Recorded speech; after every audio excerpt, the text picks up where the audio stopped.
I think you should never be scared. Even if China is stronger, China will give you only good. We fail to appreciate history. We fail to think. And it's cost us fiercely in that today the United States is in deep decline. The problem with GM is not caused by Toyota or Hyundai Kia. The problem with General Motors is being caused by what? General Motors and the UAW. We're not very competitive. We've been spending too much money on making ultimately worthless stuff. You are making weapons, you are making tanks to kill people, okay? China is actually making cups, kettles. 所以这是最近这10几年以来形成新的经济危机的根本原因，这和过去的那个经济危机完全不一样。现在经济危机了，大家都丢掉工作了，这个时候大家开始注意这个问题了。Different. China is a very promising country. I'm sure in 20 years we'll catch up with USA.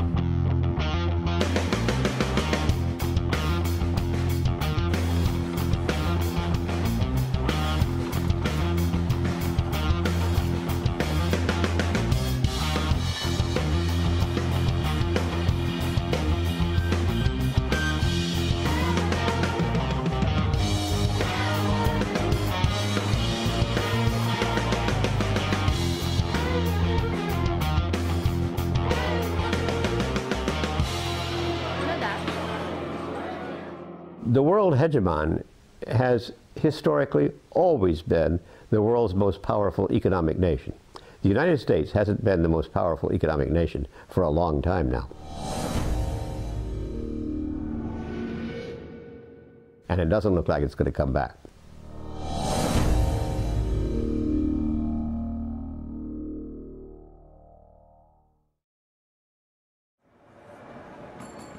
The decline of the United States as the world hegemon is a necessary condition in order for China to take over that role.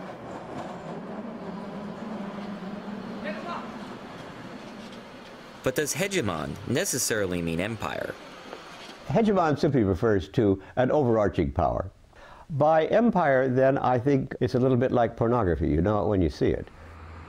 As China unleashes its tremendous talents, as well as the power of its size and productivity, it certainly is assuming a hegemonic position, but I don't think China quite qualifies as an empire right now. But historically, when countries have become hegemons, they eventually become empires. Rome, Britain,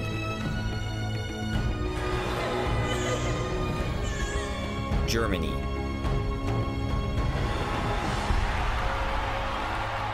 Japan,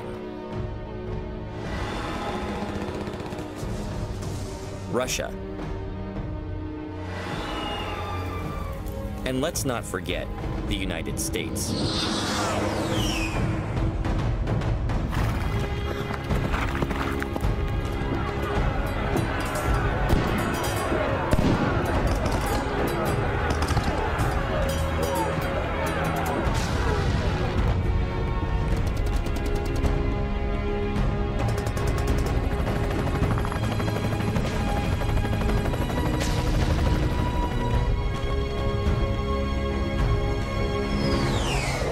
The Americans don't realize we have probably a good 1,000 overseas military bases.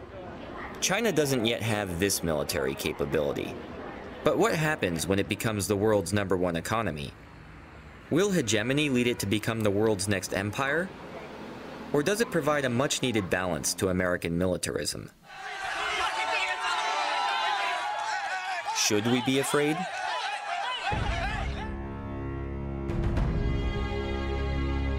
Seeing is believing. So come to China and have a look. Seeing is believing, so let's go. But not only to China. Let's go to the countries that surround China and see how they're being treated. Is China being a friendly neighbor? Or is it sowing the seeds of empire?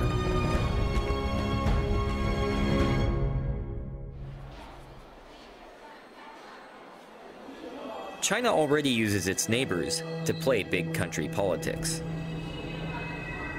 Busan, South Korea.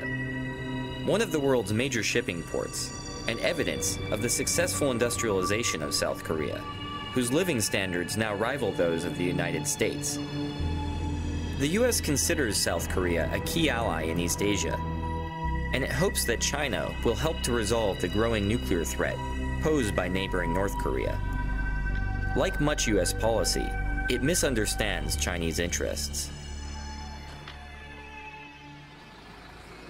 Seoul. The nation's capital has a little more than a quarter of the country's population of 48 million. It sits precariously at 50 kilometers from the demilitarized zone, separating the two sides, in range of the North's artillery. Threat of Seoul's all-out destruction in the event of further conflict has helped maintain this status quo for 5 decades.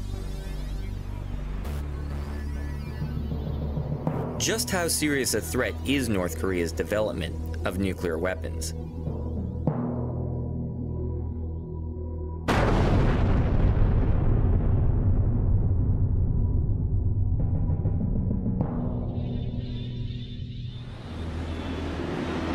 In order for a country to become a full-fledged nuclear weapons state, the country should satisfy 4 conditions. The first condition is the possession of nuclear warhead. Yes, North Korea has acquired nuclear warhead. Second, it should have delivery capability. North Korea has a delivery capability. It has intermediate-range ballistic missile, Nodong-1 and Nodong-2. It has a short-range missiles such as Scud-B and C. Third, nuclear testing. But there is a debate on whether it was successful or not. And finally, in order to mount that warhead on the short and medium-range missiles, North Korea should possess miniaturization technology. But we believe that North Korea is short of acquiring that miniaturization technology. In view of that, we can argue that North Korea is a very dangerous country with potential nuclear weapons capability, but we cannot regard North Korea as de facto a full-fledged nuclear weapons state. I don't find the Korean situation unstable. I've never felt that there was a threat from North Korea.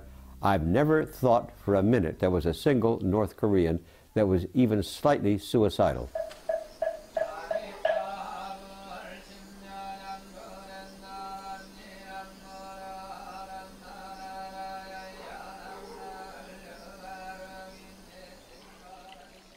Suicidal or not, a nuclear North shifts the balance of power in Asia. Why doesn't China use its growing strength to help US-backed efforts to disarm North Korea? One of the odd things about the post-war world is the Chinese are absolutely delighted to have Korea divided in two. They used to try and maintain this even back in the Tang Dynasty. Korea was often structurally divided into different kingdoms with different support from the Chinese, because it led to structural weakness, inability to stand up to a Chinese domination. Their policy is to prevent war and prevent the unification of Korea. 那个北韩啊，是中国政府手中的一张重要的牌。我们都知道，马菲亚的教父都会衣冠楚楚的，假装正人君子一样。那他需要出去扔炸弹，需要动刀子，需要开枪的时候用谁呀？他需要一个马仔。 所以实际上，你看这些年来，北朝鲜扮演的就是这样一个角色。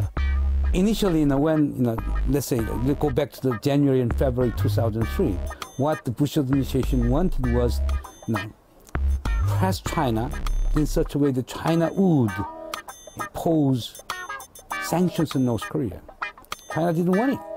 If you're going to work on Korean nuclear issues, you have to understand the Chinese context, and the fact that South Korea is rich is fine. But if Korea were unified and this rich, it would be the size of former West Germany. That's getting to be a little too big for Chinese comfort.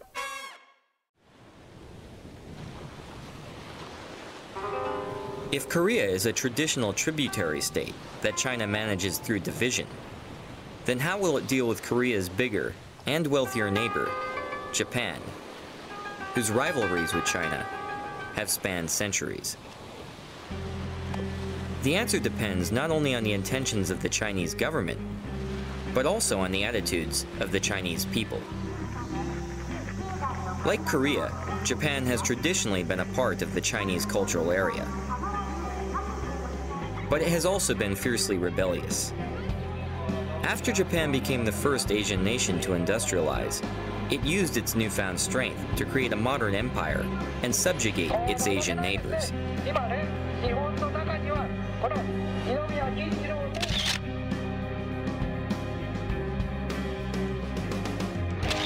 Committing heinous war crimes and killing approximately 30 million Chinese throughout Asia. Understandably, there exists a strong current of anti-Japanese sentiment among many Chinese today. Although Japan was defeated in World War II, it went on to become the world's second largest economy. China, however, is now on the verge of surpassing its old rival.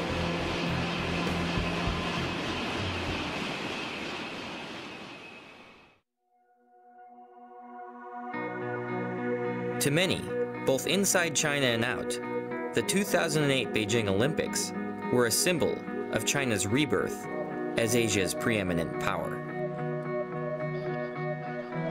As part of the Beijing Olympic torch relay, the Chinese decided to bring the torch to Nagano, Japan, home of the 1998 Japanese Olympics. Perhaps as a message to the world that the Middle Kingdom was about to eclipse the land of the rising sun. Along with this message came a tremendous display of nationalism in the form of thousands of young Chinese. Many received encouragement and even financial support for their travels to Nagano from various Chinese consulates throughout Japan.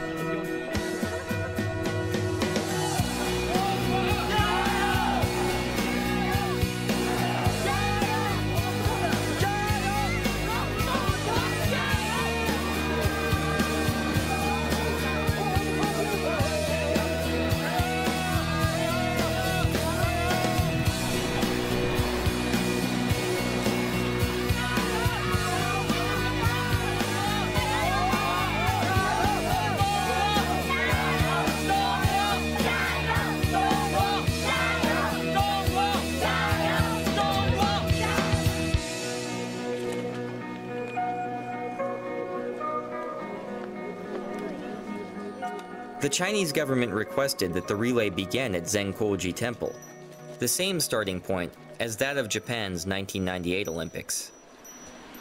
Actually, the Olympic Games is a very good opportunity for China. Most of the students in China view it as a great opportunity for us to present ourselves. However, days before the torch run, the temple announced concerns about the treatment of fellow Buddhists in Tibet at the hands of the Chinese, and refused to host the Chinese torch.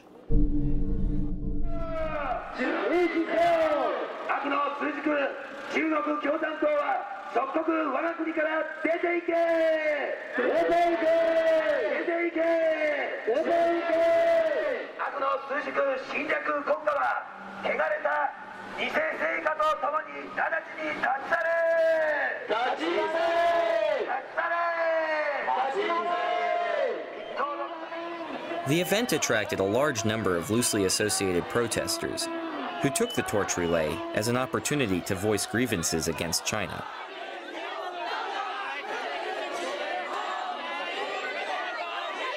Generally, we don't like the protesters because they try to insert political implications to this non-political event.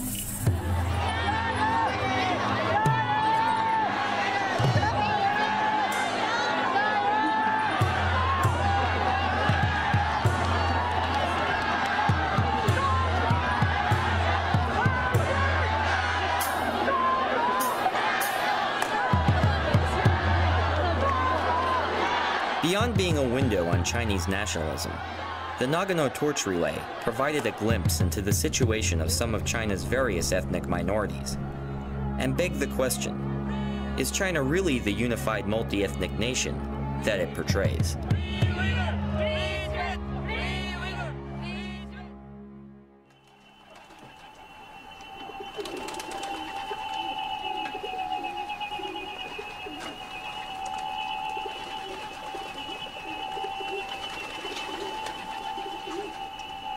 In China's idea, from ancient to until now, we stress harmonious.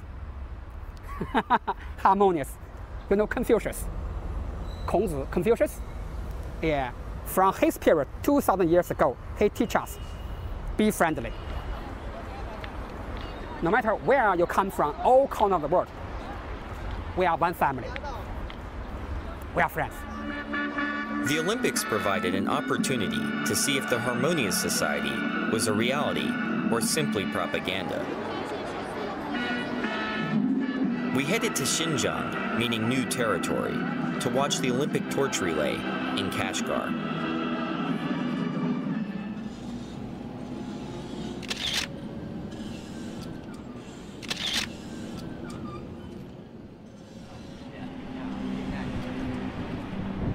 Inside Kashgar city, preparations for the torch relay were underway. In a show of ethnic solidarity for the Olympics, the authorities were preparing a large group of minority children, mostly Uyghurs, to come out and show support for the torch on the day of the run.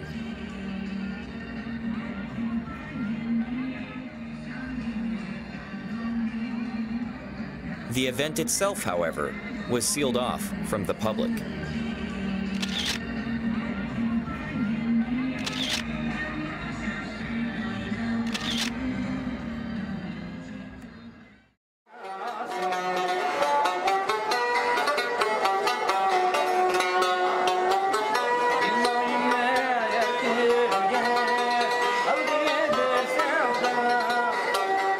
We were struck by just how different Xinjiang was from eastern China. And we wanted to know more. Specifically, just who were the Uyghurs? Well, to begin with, they're Central Asians of Turkic origin, and they're Muslim. It wasn't until we caught up with exiled Uyghur spokeswoman Rabia Kadir at the Uyghur American Association in Washington, D.C., that we felt like we got the other side of the story. İsmim Rabia Kadir, milletim Uyghur, ziminimnin ismi Şarkı Türkistan. Mening ziminim 1949 yılı Xitay hükümeti tarafından, Xitay diktatorları tarafından besip elingan. Xitay hükümeti biz sizlerden azatlık çıkardık, Manjulardan azatlık çıkardık, militaristlardan azatlık çıkardık. Sizlerni en baxtli kılımız, biz sizlerge yardım kılımız, sizler şundaq sanatkar, pakiz, güzel milletken sizler şundaq hoşal kılımız dep şunçilik va'dalarni bergetdi. Lekin u bergen siyasetleri fakat qog'oz yuzida qilib, Xitoy butunlay o'zgacha shu Abdunum rayon degan ism bilan qolib qoldik va bergen siyasetlerini yolg'on qilib uning aksinchisiga ijro qildi. 11 sentabr voqeasidan keyin Uyg'ur xalqini endi bostiradigan fursat, yo'qotadigan fursat keldi deb qaradi. Shunga Amerika Iroq urushidan foydalanib, Amerika bilan Birlashgan Davlatlar Tashkilotiga Sharqiy Turkiston Islom partiyasi degan bir narsani kirgizish uchun bor kuchi bilan xizmat ishladi Xitoy hukumati.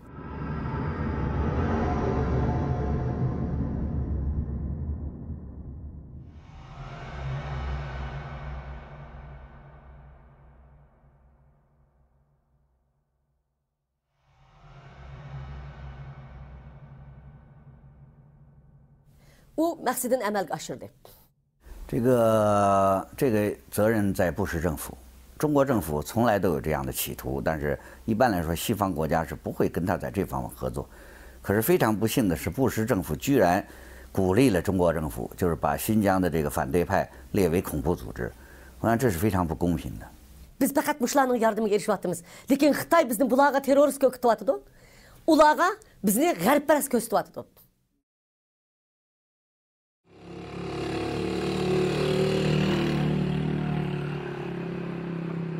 There are two nations which are fighting in the world.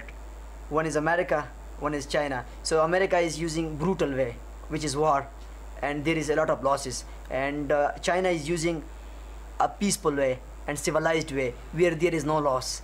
Pakistan! Pakistan!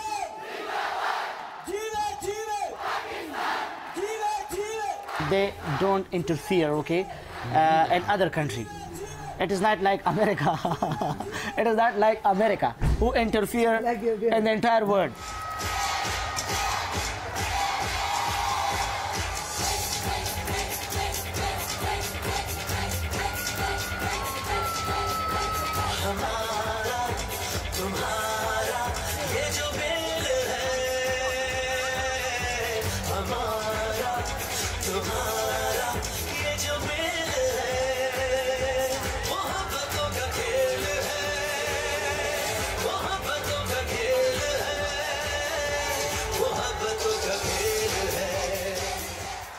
The United States is one of the largest donors of foreign aid to Pakistan.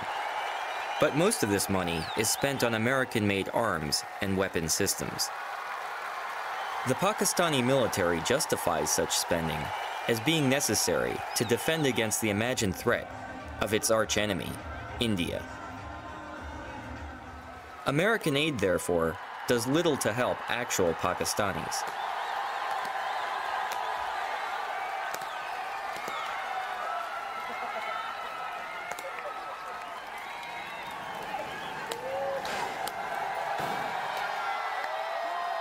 Fortunately for the Pakistanis, there are other nations that have undertaken development projects that have contributed greatly to the infrastructure and quality of life in Pakistan. China has been our friend for the last 50 years. If Pakistan had any problem in the past, China came and it solved the problem of Pakistan. The Karakoram Highway is the highest international roadway in the world. It runs over 800 miles from Kashgar in western China to Islamabad, Pakistan. The KKH is a joint venture between China and Pakistan that provides a vital link between the two countries. A quiet graveyard just off the highway commemorates the 82 Chinese workers who lost their lives in Pakistan during the 20 years it took to complete the construction of the KKH. The Karakoram Highway would not exist today were it not for the funding, hard work, and sacrifice of the Chinese. Before the construction of KKH, the people of northern areas led a very poor life.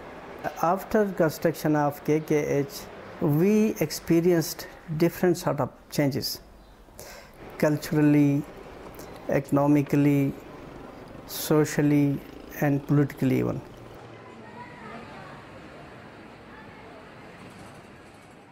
Our northern areas, there is no industry, only jobs, little jobs, and small homemade things. China is the only one of the country who provide the very cheap stuff for our people. We are 6 hours drive from our border to China, so easily we are going to. China is so near for us, so we want to business with China.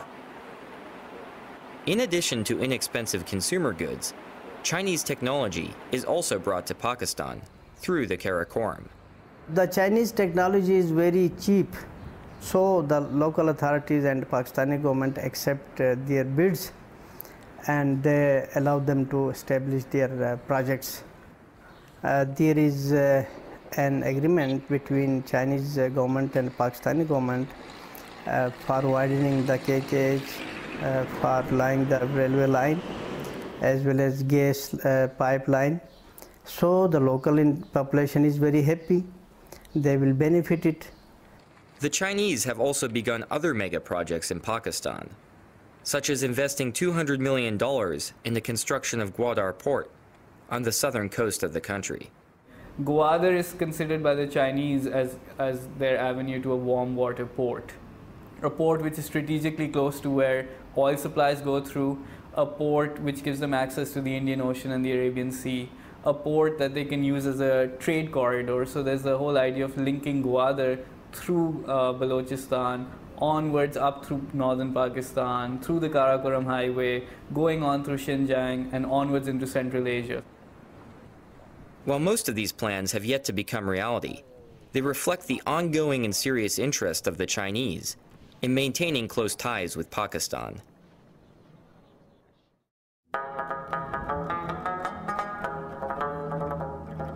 China's reputation as a friendly neighbor does not stop at Pakistan's border. It has successfully been outcompeting the US for the favor of Afghanistan itself.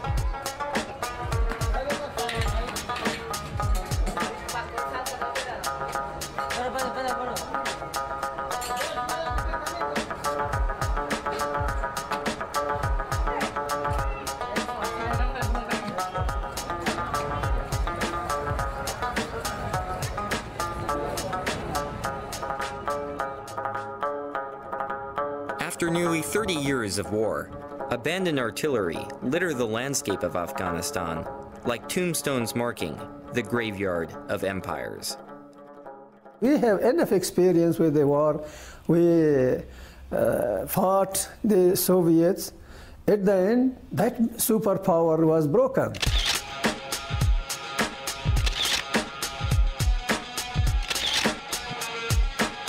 Despite billions being spent on so-called aid and development, the country has become increasingly dependent on opium production, with many blaming corruption and even NATO forces for the country's inability to move forward. America wants to solve everything by the gun. Gun does not bring solution. Gun increases the problems. Like in Pakistan, the Chinese have stepped in to fill the developmental void left by the United States. Right now, in this reconstruction period in Afghanistan, Chinese, they are holding some construction company they have built. They are busy in some road construction. They are not even telling our government who should be a minister, who should be a governor. All they are saying that they want to see a developed and prosperous Afghanistan. However, like its Western peers, China's interest in Afghanistan is not purely humanitarian. Rich in mineral resources, Afghanistan remains an undeveloped source of raw materials in a world in which they are increasingly scarce. It is Afghanistan's copper that interests China. The metal is used in all aspects of modern life, including coinage, jewelry, housing, transportation, electronics, and medicine. Afghanistan's untapped Aynak copper deposit in Logar province is said to be one of the world's largest, valued at almost $90 billion. ولایت لوگر در 30 کیلومتری جنوب شرق شهر کابل قرار دارد و این ساحه معدنی که شامل بلاک تکتونیکی کابل هست. در اینجا 3 معدن بزرگ وجود دارد که عبارت از معدن عینک، معدن دربند و معدن جوهر. البته معدن مثل عینک بزرگترین از این معدن است و این ساحه. The China Metallurgical Group has bought a 30-year lease for $3 billion, the largest foreign investment in Afghanistan's history. The royalties alone will cover almost half of the Afghan government's annual budget.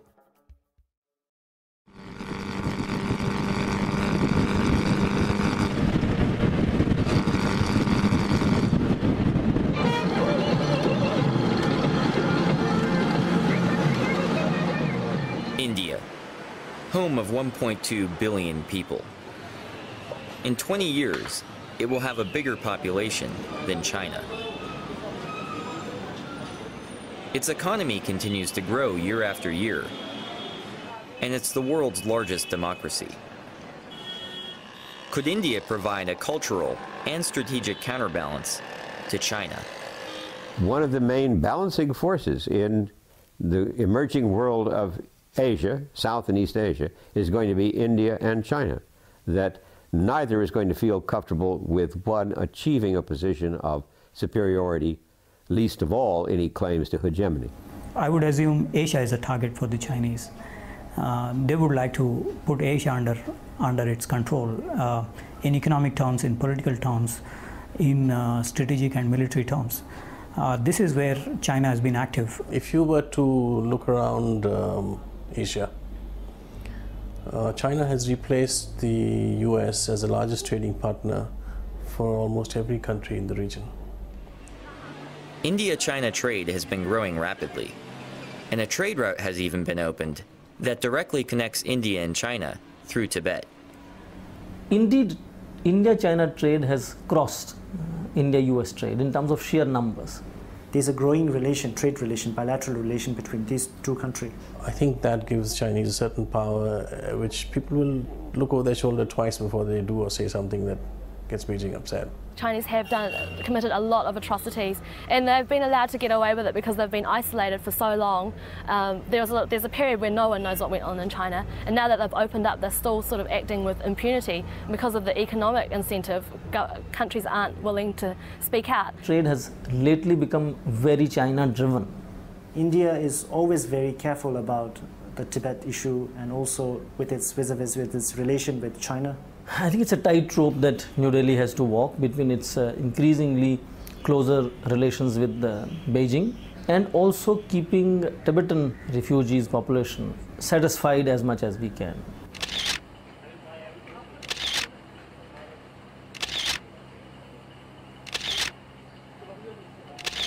In March of 2008, there were protests across Tibet before the Chinese hosted the Olympics. Many Tibetans in India decided to show their support by marching towards Tibet.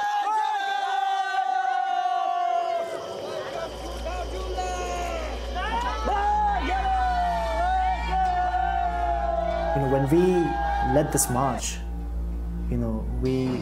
we walked for nearly 4 months.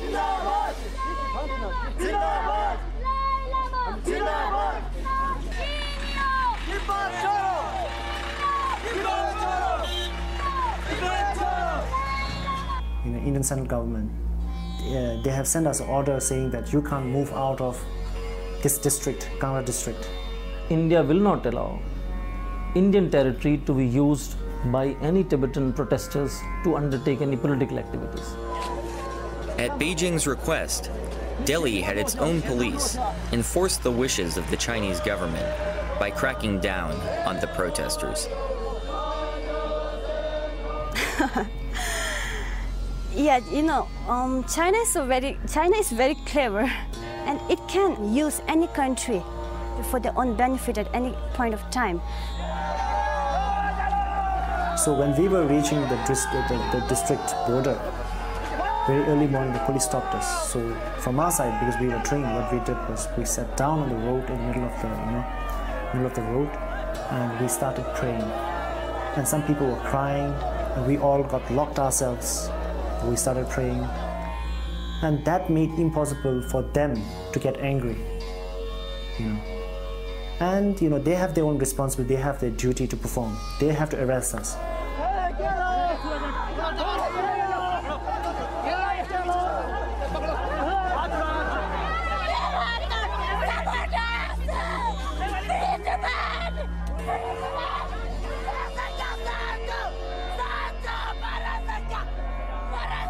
I think perhaps I feel a bit of an affinity to the Tibetan people because my parents went, or at least my mother, I don't know about my father, went through the Cultural Revolution.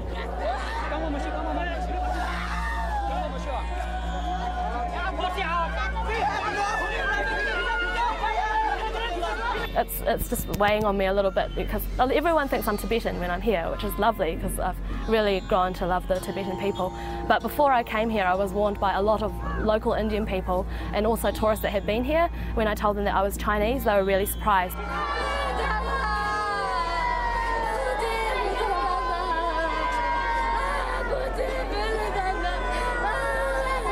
Some people were actually saying quite extreme things like that. People might think I was a spy from China and that people would react negatively here. They would get angry with me, and if I'm not angry, then they would be staring at me and they'd make my stay here very uncomfortable.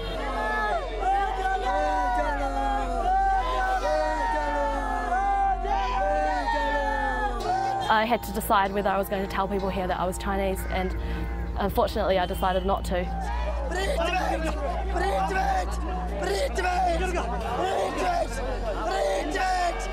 And I think that was a mistake because I think they would have accepted me fine. Like they've got friends in Tibet that are Chinese, and they're very open and welcoming of Chinese people because that's what the Dalai Lama teaches them, to show compassion to everyone, your enemies and your friends.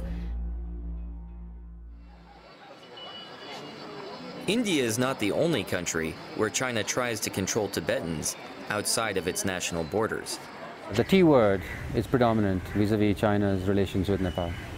I think what the Tibetans are doing here, what the Americans are doing here vis-a-vis Tibet is of utmost concern to the Chinese. It's pretty clear that the Tibetan protests, the Chinese don't like it. They're extremely sensitive to this, and that sensitivity is very easily brought to bear on the Nepal government. For 10 years, a bloody civil war raged across Nepal. as Maoist rebels took up arms against the king, and the Maoists gained popular support. After the king was forced out of power in 2008, the Maoists were elected to run the new government. The party's name is a clear tribute to China's Chairman Mao. 实际上，他们不但是从意识形态上是毛泽东的那派别，而且他们一直在那个财政上和武器装备上都得到中国政府支持。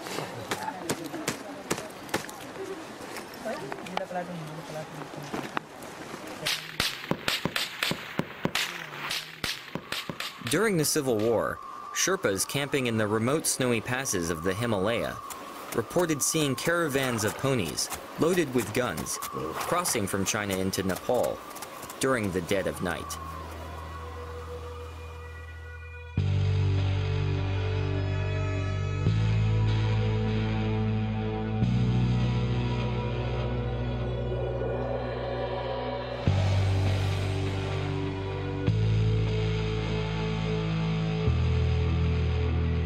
Maoists stormed the offices of the Nepali Times and physically assaulted Kunda Dixit and his staff in an attempt to silence the press.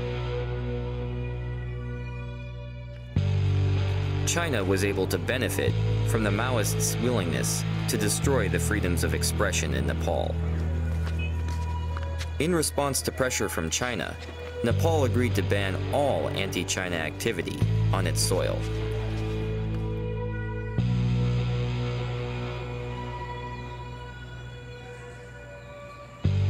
China is bringing Nepal within its orbit. But what happens now? Once China controls a territory, what's in store for its future? Let's take a look at Hong Kong.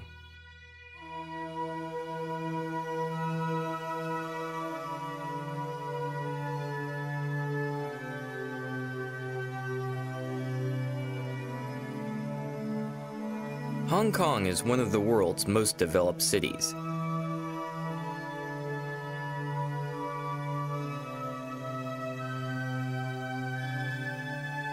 An icon of Asia. The Pearl of the East.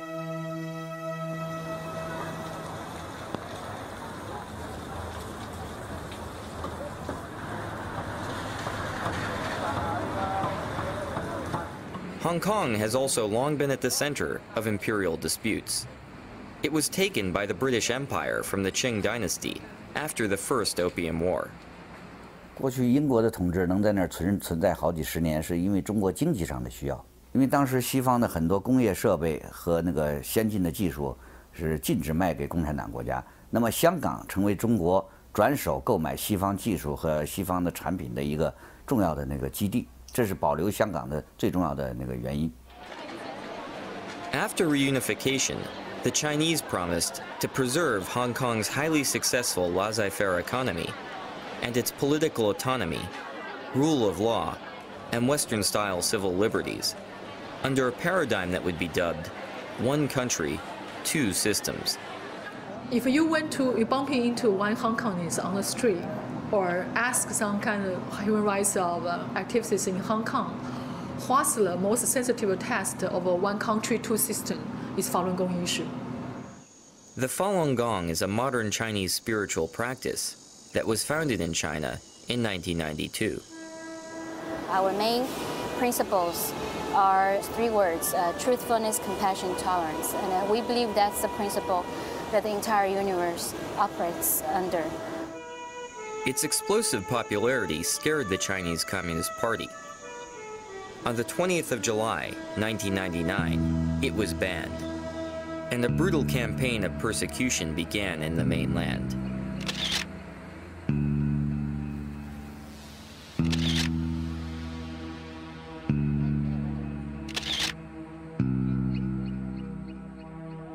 Falun Gong practitioners sought refuge all over the world, including Taiwan, Japan, the US, and even Hong Kong. Compared to China, Hong Kong remained an island of tolerance for the Falun Gong. Even today, As busloads of tourists from the mainland come to visit Hong Kong and take in the view from Victoria Peak, Falun Gong practitioners are free, under Hong Kong's constitution, to peacefully demonstrate in support of their beliefs, including displays about human rights violations by the Chinese government. On the surface, it would appear that one country, two systems is working. Or is it? One of the issues raised when you introduce Hong Kong is whether or not the Chinese idea of one country, two systems is stable. I don't think so. Under Beijing's pressure, the Hong Kong government routinely violates its own constitution by refusing entry to Falun Gong practitioners who try to visit the territory. Every country have immigration control. They are entitled to refuse someone, no problem. But racial and religious discrimination cannot be a reason of refusing people to enter. So when we talk about one country, two systems, it's like, gradually really disappearing. Is one country, two systems starting to become one country, one system? 但是收回香港那个90年代的时候，香港在政治色彩并不浓，但是现在的香港的这个残存的民主，成为好像中国民主的一个导火索，一个重要的榜样，所以共产党现在需要消灭香港的民主。 Teresa Chiu herself was deported when she attempted to visit. Chinese leader Hu Jintao was visiting there. We have 1,000 Taiwan Falun Gong practitioners, from 6-year-old kid to 80-something aged old lady, were violently repatriated from Hong Kong to Taiwan. In detention room, we have no water, no refreshment, no place to rest. They use some kind of blanket, wrap me like this way, from here, until below the knees.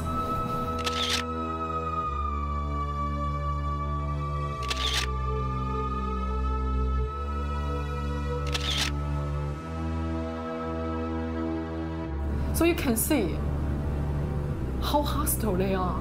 It's not like a free society. It's not like a pearl of the East. Why?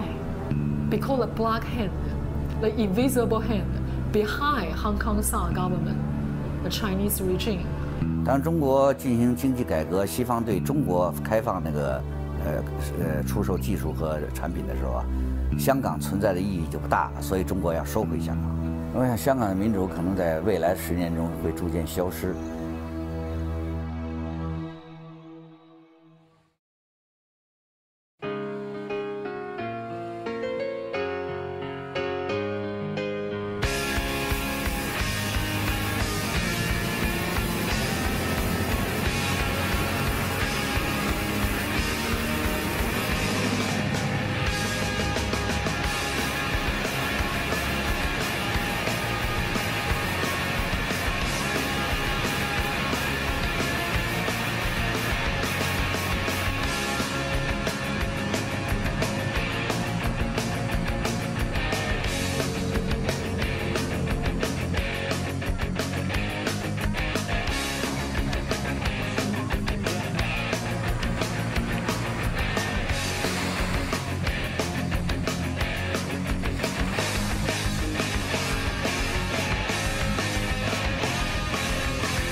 After being defeated by the Chinese Communists, the KMT, or Chinese nationalists, led by Chiang Kai-shek, fled to the island of Taiwan and designated Taipei as the capital of the Republic of China in 1949. The KMT ruled the island under an oppressive authoritarian regime, but it was successful in creating rapid economic growth that has made Taiwan one of the most industrialized countries in the world. Eventually, the KMT's iron grip gave way to a democratic system in Taiwan, creating the first true ethnic Chinese democracy in world history. Could Taiwan be a model for the future of mainland China? If democracy exists and is established, more is strengthened in this region, I believe it will not just benefit the people in Taiwan, but also benefit surrounding countries, especially China. The youngsters on the mainland, they're gradually changing their worldview. They're not that inward looking anymore. They can see by themselves what's going on in Taiwan, especially in Taiwan's democratic developments.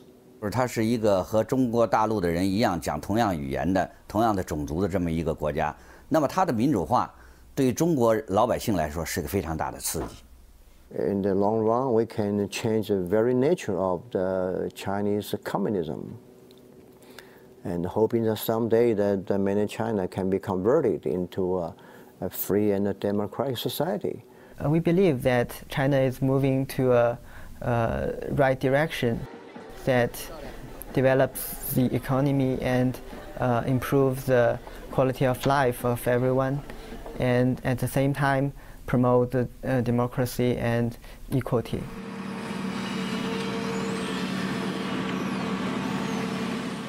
As the Chinese economy has grown, a process of normalization between Taiwan and the mainland has begun. I hope that the mainland and Taiwan could come together to work out a better system and also be more connected. Investment, trade, and political exchange have grown at a rapid pace. This is a very critical moment for us to develop a healthy and better relations with Chinese mainland. But is this ultimately good for Taiwan? Or does economic integration with China pose a threat to Taiwanese democracy? 共产党使用了很多，除了武力的压力以外，还使用了这个金钱的引诱，引诱台湾的商人到大陆去，给他们特殊优惠的政策做生意，让他们赚大钱，回过来头来再来影响台湾的政府。我想这种形式呢，对台湾的民主政权是个巨大的考验。怎样保持自己的民主政权不被共产党吃掉？ They try to create this image that, at least symbolically, that they are a peaceful country, they are rising peacefully, and they wish to deliver this sense of sincere to the world that we are rising economically and politically, but in a way that world stability will be maintained. We need to accept that China become really a big power in the world, but the problem is that what kind of China we want in the future, in the 21st century. Some people are talking about that China may replace the United States in the future. But if this China is an authoritarian China, I don't think it's really a very good thing for the world, for the humanity. Being a big country, being a big, strong country, United States of America should mount pressure on the Chinese government. If the West really wanted to speak up, it would, but it chooses not to because our products come from China. We rely on China's economy. We never ask ourselves, what do we do, however, if they get really so rich that they're richer than we are, and that we are making ourselves utterly dependent upon them. The world is relying on China a lot at the moment, and it's too afraid to really speak up for Tibet or for any of the other issues. I believe that the international community should continue to talk about the human rights problem, the democracy in China. If not, I believe you are just helping to create a new empire, and I believe it's not good really for the 21st century.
路，我们义无反顾，勇敢去闯。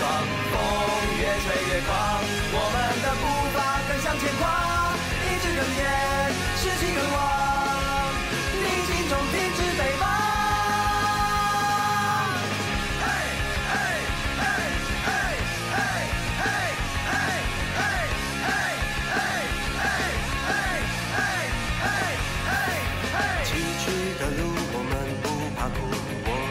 在乎吹起逆风的时候，是否卖力地挥动翅膀？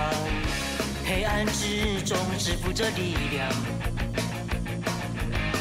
浑身是伤，咬牙坚强，也要捍卫着希望。只要相信，就有胆量，团结一致，绝不退让，肩并肩，倔强的大声唱。越吹越狂，我们的意志越坚，士气越旺，通往胜利的路，我们义无反顾，勇敢去闯。风越吹越狂，我们的步伐更向前跨，意志更坚，士气更旺，逆境中停止北方。风越吹越狂，我们的意志越坚，士气越旺，通往胜利的路。我们义无反顾，勇敢去闯。风越吹越狂，我们的步伐更向前跨，意志更坚。